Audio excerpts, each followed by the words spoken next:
ici, Esprit Granville. Beaucoup d'artistes s'inspirent de l'œuvre de Granville.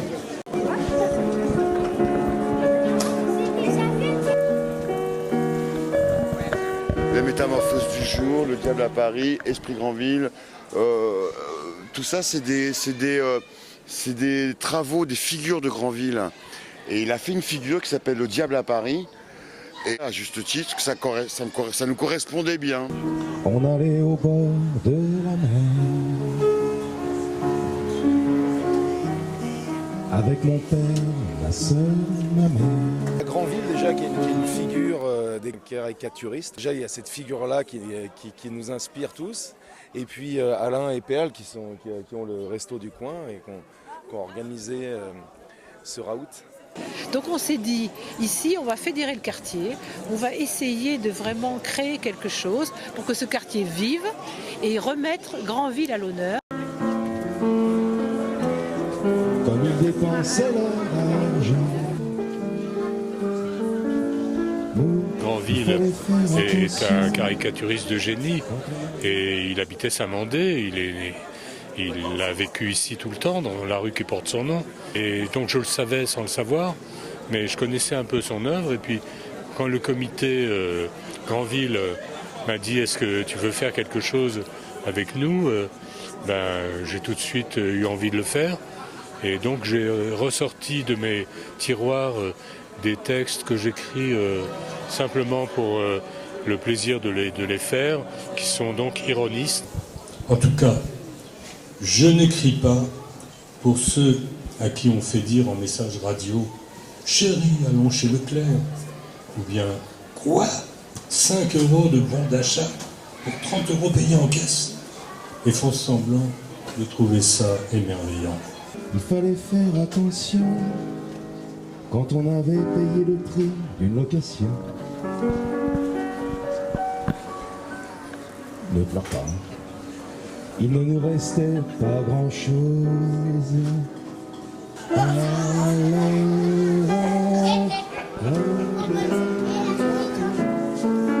On suçait les glaces, les palaces, les restaurants. On ne faisait que passer devant. J'ai pris la mesure de l'immensité de l'œuvre, de la vitalité de cette œuvre, de la force de la création, de l'imaginaire incroyable et aussi de l'engagement politique. Quelque part, la différence fait peur. Et si aujourd'hui je vous en fais part, c'est que je trouve ça plutôt sidérant de rester confiné comme un confiné à redouter les ratons et les candidateurs, car c'est souvent comme ça qu'on finit par se considérer comme un raté. Alors pourquoi je suis là? Déjà parce que Paulus, moi j'adore, l'univers, tout ça j'adore. Granville, le côté fable, le côté, ça inspire beaucoup. Et je me souviens que devant mon manque d'ardeur, mon père me tannait, quasi me traînait vers l'extérieur. Mais une fois au sein de cette immensité urbaine, c'était le bagne. On nous a proposé le projet, on a dit oui de suite. Et voilà, c'est parce que c'est cet esprit-là, c'est l'esprit de Saint-Mandé, vraiment. C'est le côté convivial et chaleureux. Moi, c'est ça qui m'attire avant tout, on va dire. Granville a dessiné, et il était assez doué et sûrement assez moqueur. Et donc il faisait ses dessins, il a été repéré assez rapidement et à Paris il a tout de suite travaillé d'après ce que j'ai compris. Il a eu beaucoup de succès, il a fait des livres assez drôles comme Les Métamorphoses du jour où il caricature justement les gens et puis les situations. Parce que c'était vraiment quelqu'un qui est pour la liberté d'expression, qui s'est battu toute sa vie, qui en a souffert. Et pour finir, il fait ce qu'il appelle des charges, c'est-à-dire qu'il se moque du clergé, des artistes qui courent après la gloire, de l'État, du gouvernement, un peu de tout le monde quand même. Et puis il a eu pas mal de problèmes avec la police, avec la justice, semblerait. Et puis il a eu ces peines immenses qui est de perdre ses enfants. Quelqu'un qui avait été très malheureux pour des raisons émotionnelles dans sa vie personnelle, parce qu'il a perdu sa femme, il a perdu ses 3 enfants en bas âge, il en a vu un mourir devant lui. Enfin une vie vraiment personnelle très très triste. Je pense qu'à 43 ans il est mort de chagrin. Steven Seagal, prends garde, j'ai l'air de rien, mais t'y fie pas, car tel que tu me vois Steven Seagal, je suis ceinture noire. Dans le spectacle, j'essaie de jouer un peu ce rôle. Je joue le rôle d'un professeur, je suis un peu le ciment du groupe.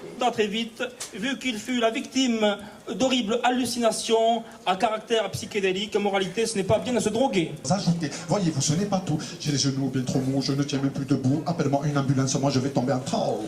On est allé de Toulouse à Marseille, de Marseille à Nice, de Nice à Montpellier, Montpellier à Bordeaux, de Bordeaux à Montagne-Noire et de Montagne-Noire à Saint-Mandé. J'ai la France en déshérence. L'Hexagone veut le trône, l'Assemblée conspuée, le Sénat signe ça, le Parlement qui se manque et l'IFOP qui s'en moque, le Conseil hors d'État, d'être coussé la cata. Françoise de Georges, qu'on a rencontrée au Festival Rio Loco à Toulouse il y a quelques années, nous a remarqué parce qu'il y avait une petite scène slam avec Thierry Toulz, capitaine slam, Maggi Seri et moi-même.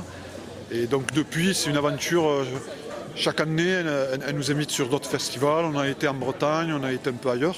Et cette année, c'était ici, donc on l'a préparé longuement. Quant à la côte du KKK, 40 l'escapade décadente, en cadeau, tout augmente.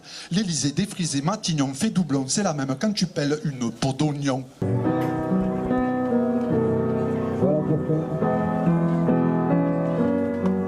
Je pense que Granville s'est réfugié dans le rêve, il s'est réfugié dans l'imaginaire et peut-être dans une solitude. Je ne sais pas si finalement il avait beaucoup d'amis après avoir cassé tout le monde comme ça. Quand on a eu les événements de Charlie Hebdo ici avec les Pères Cachers, il y a eu des rédactions de jeunes qui se sont groupées pour raconter ce qui s'était passé, pour réagir à ça. Alors quand Granville, qui lui était vraiment un caricaturiste et s'est battu pour la liberté de la presse, quand on a commencé à avoir cette idée, on est allé revoir ces rédactions de jeunes et on leur a dit voilà, sur Granville, vous pouvez travailler. Et ici, il y a des jeunes qui sont en train de faire un reportage et un journal qui va être édité par Saint-Mandé.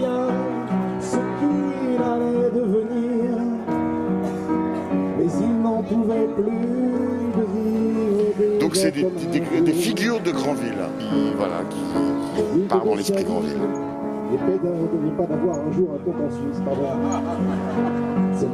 Granville, type génial, malheureux, seul, mais extrêmement créatif, en train de dessiner et inventer des choses dingues, comme par exemple le concert à la vapeur, des instruments de musique qui font de la vapeur comme ça.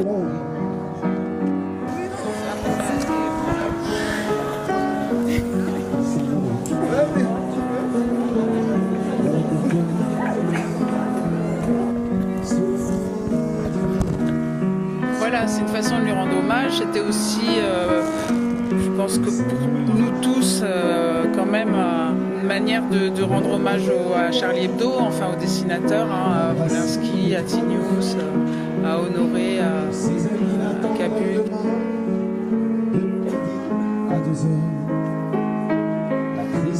On est les frères Tétanos. Moi, c'est Robuste Dain. Et ce monsieur, c'est Thierry Lafont.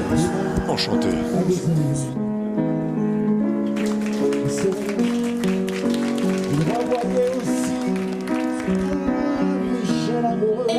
Dans cette même rue, il y a dans la maison à côté, là-bas, il y a eu, pendant la guerre de 40, 19 jeunes filles qui ont été, avec leur institutrice, qui sont parties dans une rafle directement à Auschwitz.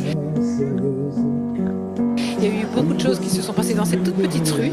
Et donc l'idée, c'est d'exhumer cette souffrance par une grande fête aujourd'hui qui permet de mettre tout le monde ensemble.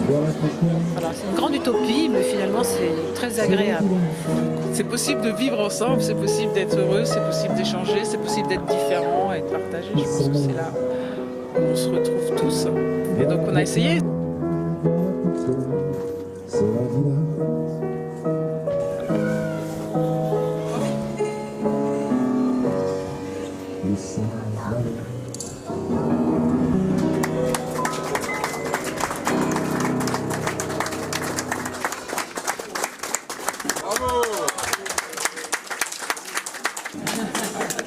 Merci Bruno.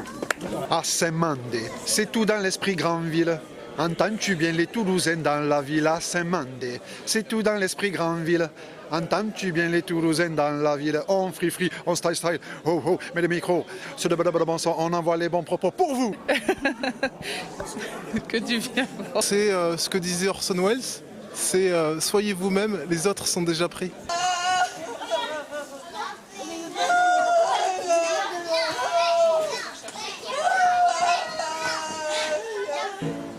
Vous chantez pas tellement, sans déconner.